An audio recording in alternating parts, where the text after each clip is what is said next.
पूर्व कल्प के अंत में जब कलयुग समाप्त होने को था, उस समय हुआ था भगवान विष्णु का मत्स्य अवतार।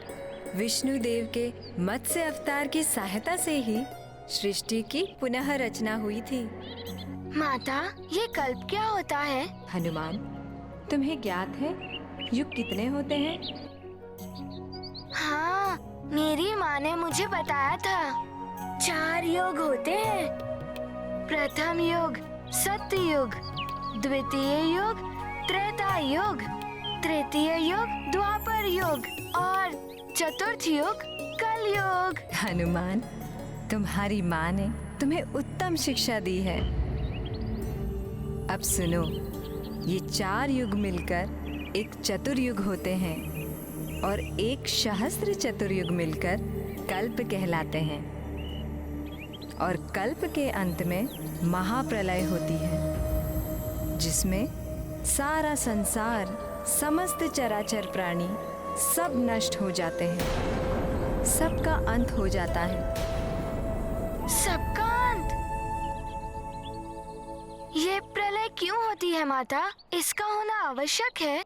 हनुमान, जिस प्रकार संसार के समस्त प्राणी की एक आयु निर्धारित होती है, उसी प्रकार एक कल्प की भी आयु सीमा होती है। अतः कल्प के अंत में प्रलय होना निश्चित है। प्रलय का एक कारण ये भी है कि कलयुग में पापाचार, भ्रष्टाचार बहुत अधिक होता है और कल्प के अंतिम कलयुग के समाप्त होते होते पाप कर्म इतने अधिक बढ़ जाते हैं कि पृथ्वी देवी उन पापों के बोझ को सहन नहीं कर पाती। उनके करुण क्रंदन से ईश्वर द्रवित हो उठते हैं और परिणाम स्वरूप वे महाप्रलय की रचना करके सबका अंत कर देते हैं। ये महाप्रलय महाविनाशकारी होती है हनुमान। अच्छा,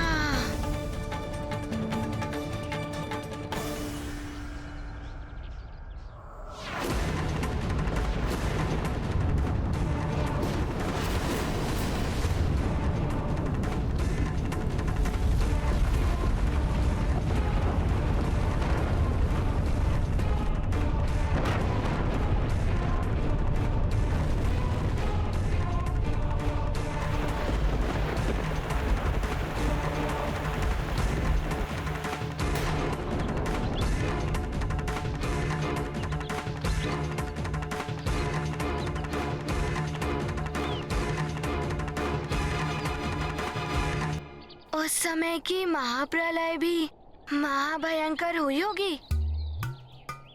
सब कुछ नष्ट होने का अर्थ है सबकी मृत्यु। सबकी मृत्यु नहीं हनुमान, कलयुग के पापमय अंधकार में भी धर्म और आस्था की ज्योति जगाए रखने वाले कुछ भक्त हृदय मनुष्य भी होते हैं। ऐसे कुछ स्त्री पुरुषों, कुछ जीव जंतुओं एवं वनस्पतियों आदि को स्वयं ईश्वर ने अपनी लीलाओं के द्वारा विनाशकारी प्रलय से बचाया था। यही तो मैं भी सोच रहा था माता, कि भक्तों की रक्षा ईश्वर ने अवश्य ही की होगी। हनुमान, महाप्रलय से भक्तों के प्राण बचाने के लिए ही भगवान श्री विष्णु देव ने ही मत्स्य अवतार लिया था।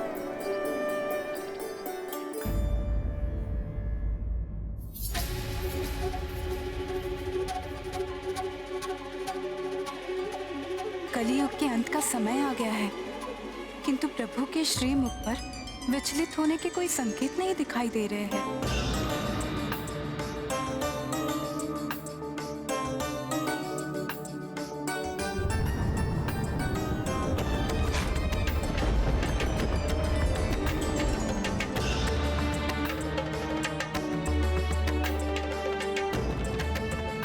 स्वामी, जगत का अंत होने को है। जग को अपने प्रथम अवतार के दर्शन दीजिए प्रभु। प्रलय की विनाश लीला का आरंभ हो गया है।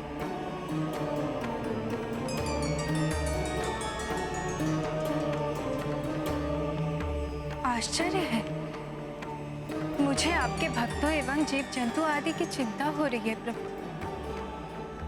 किंतु आप निश्चिंत एवं प्रसन्नचित्त दिखाई दे रहे हैं। आपकी भी लीला का समय हो गया है प्रभु।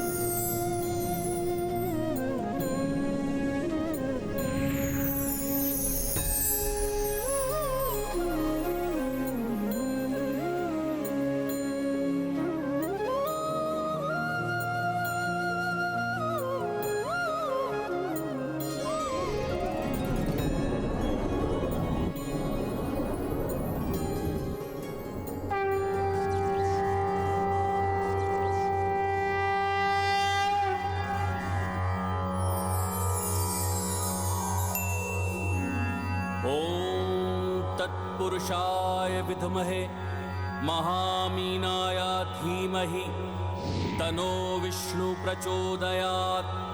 ओम नमो भगवते महामत्स्याय नमः।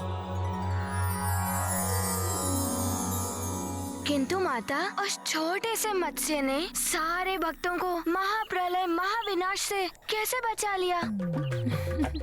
शीघ्र बताइए माता।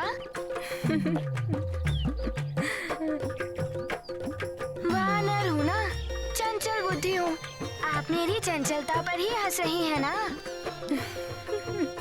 क्या करूँ माता, शीघ्र ही उतावला हो जाता हूँ। पुनः हंसने लगी आप माता। हनुमान, तुम्हारे भोले भाले मुखड़े और नटखट भाव भंगिमा से ही हंसी आ गई थी।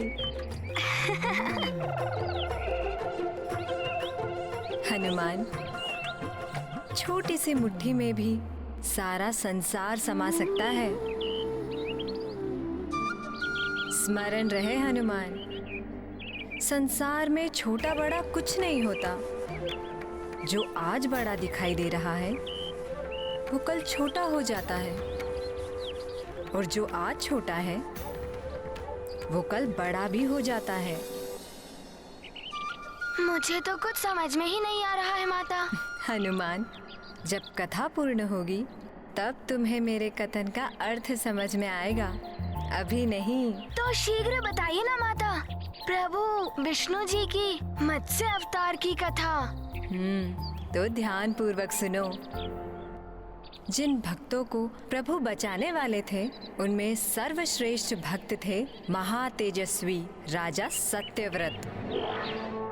अतः प्रभु सर्वप्रथम राजा सत्यव्रत के पास पहुँचे, जो उस समय स्नान से निवृत्त हो रहे थे। ओम हरि नारायण नमः। ओम हरि नारायण नमः। ओम हरि नारायण नमः। ओम हरि नारायण नमः। ओम हरि नारायण नमः। रुक जाइए राजन।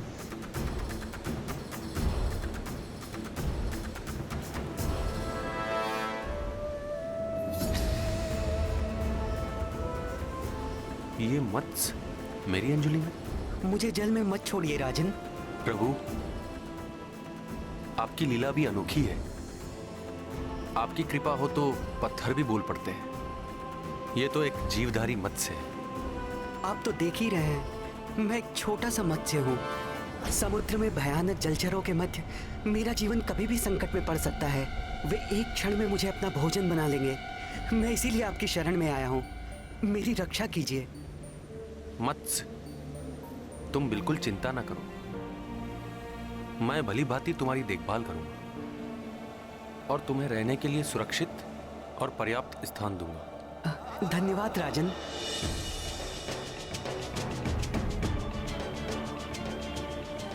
अर्थात माता, प्रभु सत्यव्रत जी को प्रभु ने तनिक सा भी आभास नहीं होने दिया कि मत्स्य के रूप में स्वयं प्रभु ही थे। हाँ हनुमान, भगवान दर्शन देने से पूर्व अपने भक्त की भक्ति की कड़ी परीक्षा लेते हैं। हाँ, फिर राजा सत्यव्रत जी की प्रभु ने कैसे परीक्षा ली? राजा सत्यव्रत उन मत्स्य रूपी प्रभु को कमंडल में लेकर महल पहुंचे। हरिओम नमो नारायण। हरिओम नमो नारायण। हरिओम नमो नारायण। हरिओम नमो नारायण। हरिओम नमो नारायण।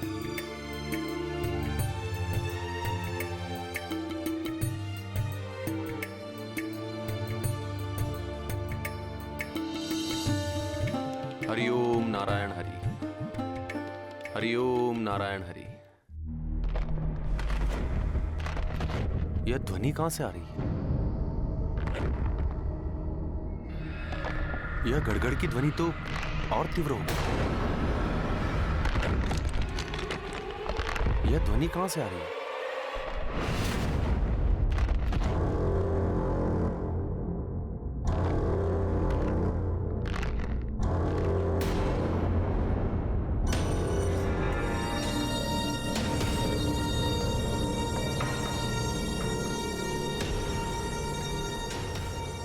ये मत्स्य इतना शीघ्र कैसे बड़ा हो गया? राजन, आपने तो मुझे भली भांति देखभाल करने का वचन दिया था, किंतु इस छोटे से कमंडल में मुझे रख दिया आपने। ये बहुत छोटा है, मैं असहज हूँ इसमें। अच्छा, तुम चिंता मत करो, मैं तुम्हें तुम्हारे योग्य किसी बड़े और सुरक्षित स्थान पर ले जाता हूं। धन्यवाद राजन।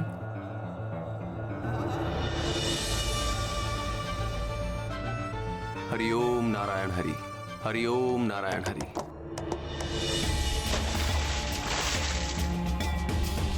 अब तुम इसमें आराम से रहो। यह स्थान तुम्हारे लिए काफी बड़ा, अच्छा और सुरक्षित है। यह विशाल पात्र तुम्हारे लिए उपयुक्त रहेगा। तुम्हें यहाँ कोई कठिनाई नहीं होगी। हरिओम नारायण हरि। अब क्या हुआ? राजन, रक्षा कीजिए। मत्स्य, तुम चिंता ना करो, हम तुम्हारे साथ किसी भी प्रकार की कोई दुर्घटना नहीं होने देंगे। हम तुम्हें इससे भी बड़े और उपयुक्त स्थान पर रखेंगे। धैर्य रखो। अर्थात पुनः प्रभु की लीला हुई। फिर क्या हुआ माता, शीघ्र बताइए ना। फिर जैसे ही राजा सत्यव्रत ने कक्ष के बाहर अपना पांव रखा,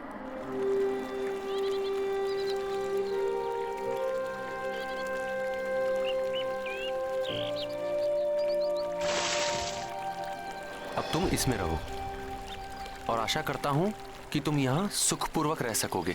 कदाचित ऐसा ही हो, किंतु आप मुझे एकाकी छोड़कर मत जाइए। कहीं पुनः कुछ हुआ तो मैं क्या करूंगा? अरे नहीं मत्स्य, तुम चिंता मत करो, मैं तुम्हें छोड़कर कहीं नहीं जाऊंगा। तुम यहाँ बिल्कुल सुरक्षित हो।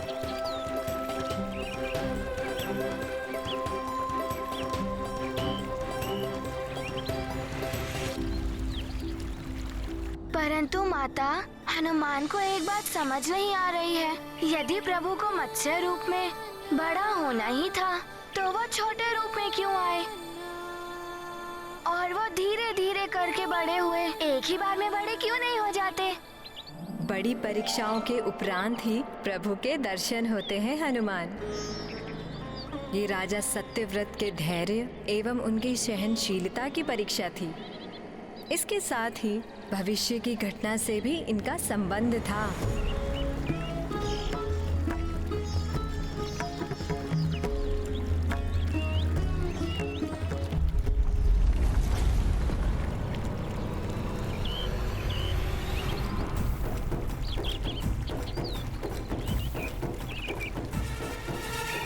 अब क्या हो रहा है? पुनः बड़ा हो गया ये मत्स्य।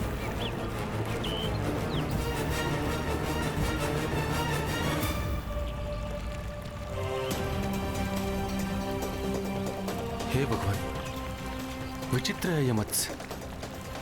इसकी देह में कितनी तीव्रता से वृद्धि हो रही है।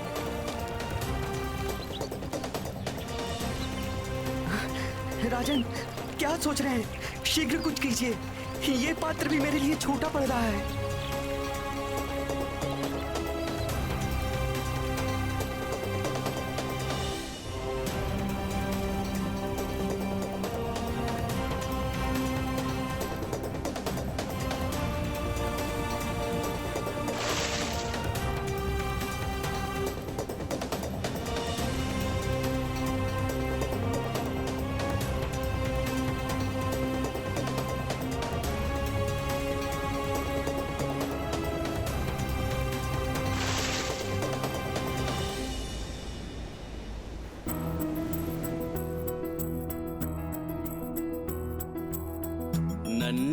मीन कमंडल माए, आकारा में बढ़ती जाए। ताल तलैया सरी समंदर, हारे मत्स्य से सारे पयोधर। धर्म परायण धर्म अधिष्ठा, भूप न तोरे निर्बल निष्ठा। लेवे परीक्षा नृप की आए, मत्स्यवतारा हरि दर्शाए। यह क्या विचित्र माया है। एक साधारण मत्स्य के लिए तो क्या, इस संसार के किसी भी प्राणी के लिए ऐसा चमत्कार करना असंभव है। कदाचित मेरे प्रभु की मुझ पर विशेष कृपा हुई है और उन्होंने यह निश्चय किया है कि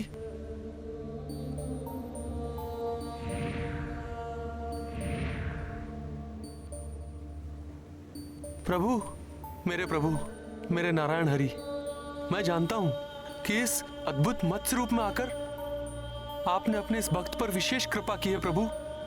अब आप मुझे दर्शन देकर मेरा जीवन धन्य कर दीजिए प्रभु। मुझे दर्शन दीजिए, मुझे दर्शन दीजिए।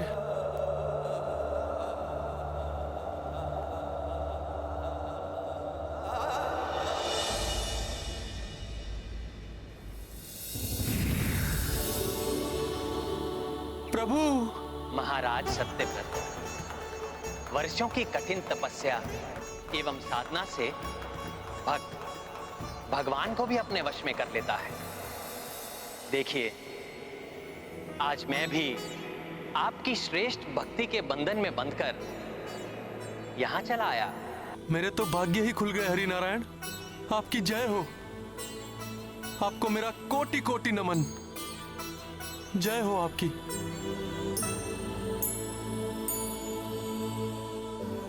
प्रभु, आपने दर्शन देकर मेरे संपूर्ण जीवन की साध पूर्ण कर दी। प्रभु, मेरे भगवान, अब मुझे अपने इस जीवन में कुछ और प्राप्त करने की इच्छा नहीं रही। किंतु महाराज सत्यव्रत, आज तो मुझे आपसे कुछ चाहिए। प्रभु, मेरे पास मेरा तो कुछ भी नहीं है। जो कुछ है सब आपकी ही कृपा का फल है प्रभु। आप आज्ञा दे प्रभु। मैं अपना जीवन भी आपके चरणों में अर्पित करने के लिए प्रस्तुत हूँ।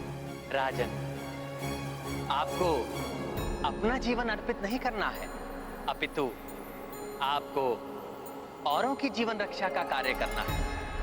प्रभु, मैं आपके इस कथन का आशय नहीं समझा। राजन, इस युग का अंत 7 दिनों में होने वाला है। पृथ्वी के अनेक भागों में प्रलय आरंभ हो चुका है।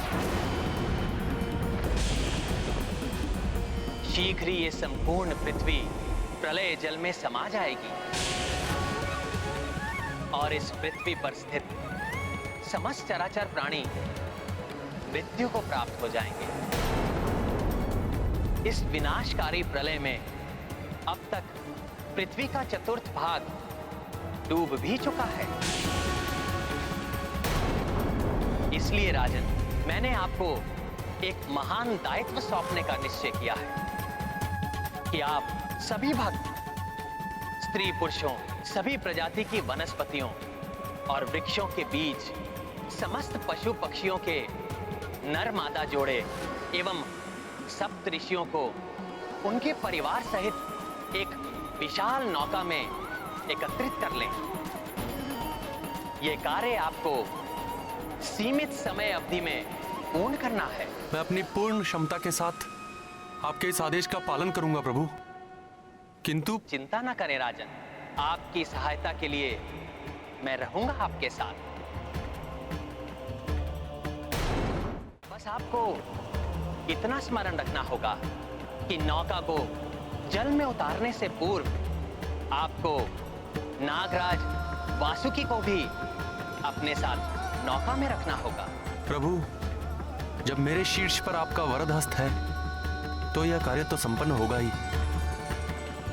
बस अपना आशीष मुझ पर सदा यूं ही बनाए रखें प्रभु। मुझे आप पर पूर्ण विश्वास है महाराज सत्यव्रत। जिस प्रकार आपने मेरे इस मत्स्य रूप जीवन की रक्षा के लिए इतनी तत्परता से प्रयत्न किए, उसी प्रकार अन्य जीवों की रक्षा करने के लिए भी आप उतनी ही तत्परता से कार्य करेंगे। अवश्य प्रभु, आपके इस आदेश का पूरे प्राण प्रण से पालन होगा। अच्छा, अब समझा हनुमान कि भगवान विष्णु जी राजा सत्यव्रत जी की इतनी कड़ी परीक्षा क्यों ले रहे थे। क्यों वो पहले नन्हे मत्स्य के रूप में आए, फिर धीरे धीरे बड़े होते गए और यो विशाल रूप धारण कर लिया। राजा सत्यव्रत जी की सहनशीलता की सीमा को देखना चाह रहे थे वो, कि सबके प्राण बचाने के लिए राजा सत्यव्रत पूर्ण तत्परता से कार्य कर सकते हैं या नहीं। किंतु मैं अभी भी ये नहीं समझ पा रहा हूँ कि भगवान विष्णु ने मत्स्य का रूप ही क्यों धारण किया। जब पूर्ण कथा सुनोगे हनुमान, तो तुम्हें ये भी समझ आ जाएगा। जैसे तुम राजा सत्यव्रत की परीक्षा के बारे में जान गए हो, परीक्षा की सफलता ने ही राजा सत्यव्रत को इतना महान उत्तरदायित्व दिलाया। वे भी पूर्ण तत्परता एवं मनोयोग से विष्णुदेव के भक्तों, सहृदय एवं सत्कर्मी स्त्री पुरुषों एवं अन्य जीवधारियों और वनस्पतियों को एकत्रित करने में जुट गए। उनके सेवक भी हर दिशा से मनुष्यों, प्राणियों और वनस्पतियों को ला रहे थे।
सेवकों, हमें पूरी तीव्रता के साथ कार्य करना होगा, बिना रुके, क्योंकि प्रलय का जल यहाँ किसी भी क्षण पहुंच सकता है।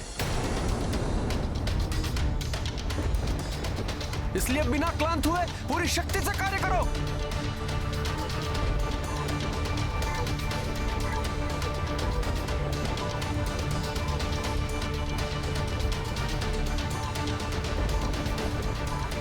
महाराज, अब हम श्रमिकों की भांति कार्य मत कीजिए, हम शीघ्र कार्य पूर्ण कर लेंगे।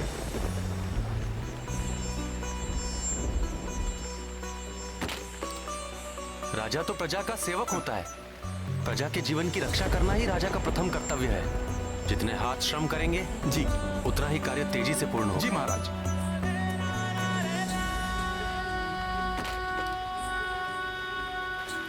साथियों, वर्षा कितनी भी तीव्र गति से हो, हमारी दृढ़ इच्छा शक्ति को परास्त नहीं कर सकती,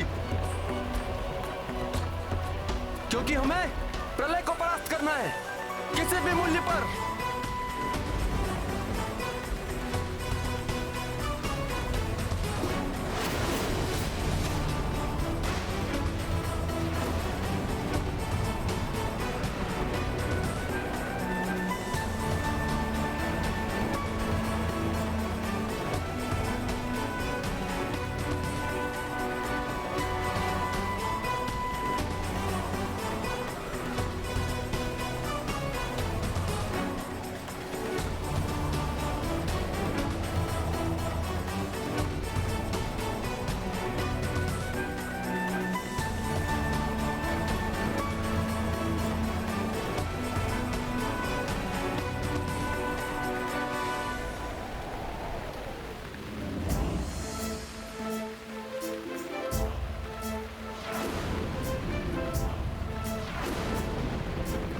साथियों, समय बहुत अल्प है मित्रों।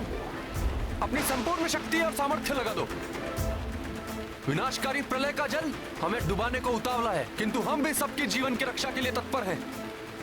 हमें संसार के भविष्य के लिए सभी चराचर प्राणियों और वनस्पति को बचाना है। एक क्षण का भी विलंब नहीं होना चाहिए, अन्यथा अनर्थ की संभावनाएं बढ़ जाएगी। यह आखिरी लकड़ी शेष है। महाराज, सभी मनुष्य, पशु, पक्षी वर्ग एवं वनस्पतियों के बीज आदि एकत्रित कर लिए गए हैं। नागराज वासुकी भी शीघ्र ही आते होंगे। नौका का कार्य भी लगभग पूर्ण हो चुका है। ये लो, लगाओ इसे। आओ, शीघ्र करो। जी महाराज, जो आज्ञा महाराज।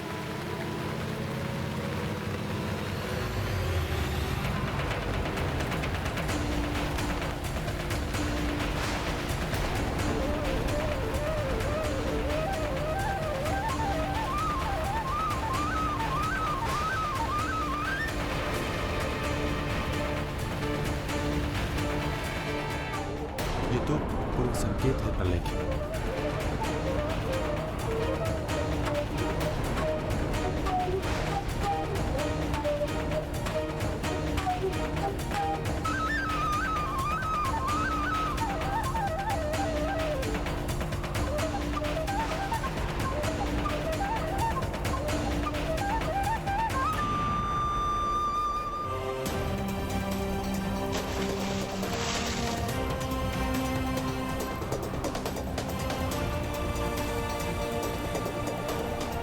नौका के द्वार खोल दो और सबको शीघ्र अतिशीघ्र नौका में भेजो। जी महाराज। शीघ्र करो। जी चलो, महाराज। शीघ्र चलो। चलो शीघ्र करो। शीघ्र चलो। रक्षा करो, रक्षा करो।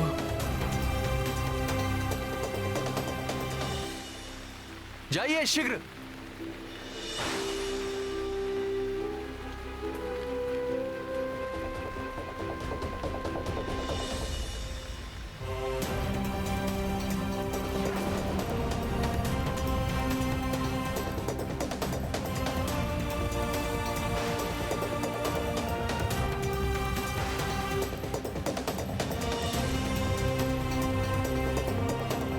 ये वनस्पति और वृक्षों के बीज आदि हैं। जाइए जाइए, शीघ्र कीजिए।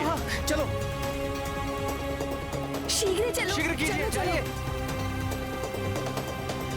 हिंसक पशुओं को देखकर कोई भयभीत ना हो। इस विनाशकारी प्रलय से सबके प्राण बचाने हैं हमें। आप सब लोगों से हमारी यह विनती है कि इस कठिन घड़ी में एक दूसरे की सहायता करें। हाँ हाँ हाँ। फिर वो मनुष्य हो या पशु पक्षी, आप सब सहयात्री हैं इस नौका में। आइए शीघ्र कीजिए। जी महाराज, चलो शीघ्र करो। शीघ्र करो, प्रलय जल निकट आ गया है।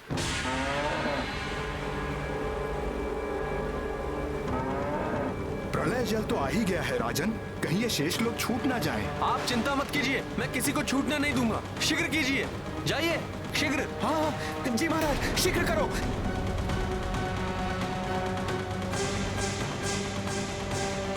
और कोई शेष बचा है?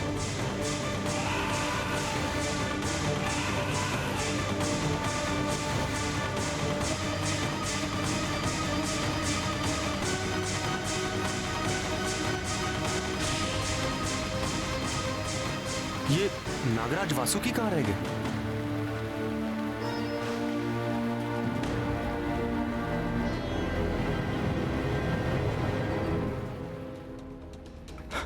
महाराज, और प्रतीक्षा मत कीजिए, द्वार बंद कराइए। हमें नागराज वासुकी की प्रतीक्षा करनी ही होगी। प्रभु ने उन्हें साथ लाने को कहा था। किंतु महाराज, जल यदि नौका में भर गया तो कोई नहीं बच पाएगा। आप सब लोग धैर्य रखें, मुझे पूर्ण विश्वास है नागराज वासुकी शीघ्र ही आते होंगे।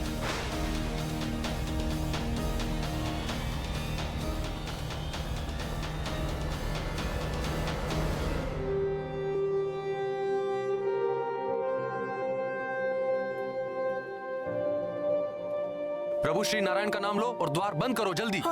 हरिओम नारायण हरि, हरिओम नारायण हरि।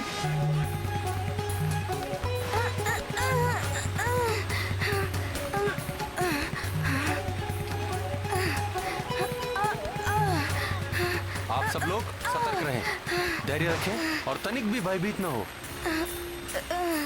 प्रभु श्री नारायण हम सबकी रक्षा करेंगे। निश्चिंत रहें आप लोग। हे भगवान, ऐसे विनाशकारी लहरें, कहीं नौका ही ना पलट जाए। शुभ शुभ बोलो, प्रभु पर भरोसा रखो, वो सब ठीक कर देंगे। प्रभु श्री हरि नारायण की, प्रभु श्री हरि नारायण की। हरि ओम नारायण हरि, हरि ओम नारायण हरि, हरि ओम नारायण हरि, हरि ओम नारायण हरि, हरि ओम नारायण हरि। माता, प्रभु की कृपा से सब नौका सहित जल में तो उतर गए, परंतु क्या नौका इतनी सुदृढ़ बनी थी जो प्रलय की भयंकर लहरों की थपेड़ों को सहन कर सके, सब सुरक्षित रह सके। जैसे जैसे नौका आगे बढ़ रही थी, प्रलयकारी लहरें और अधिक भयावह हो रही थी।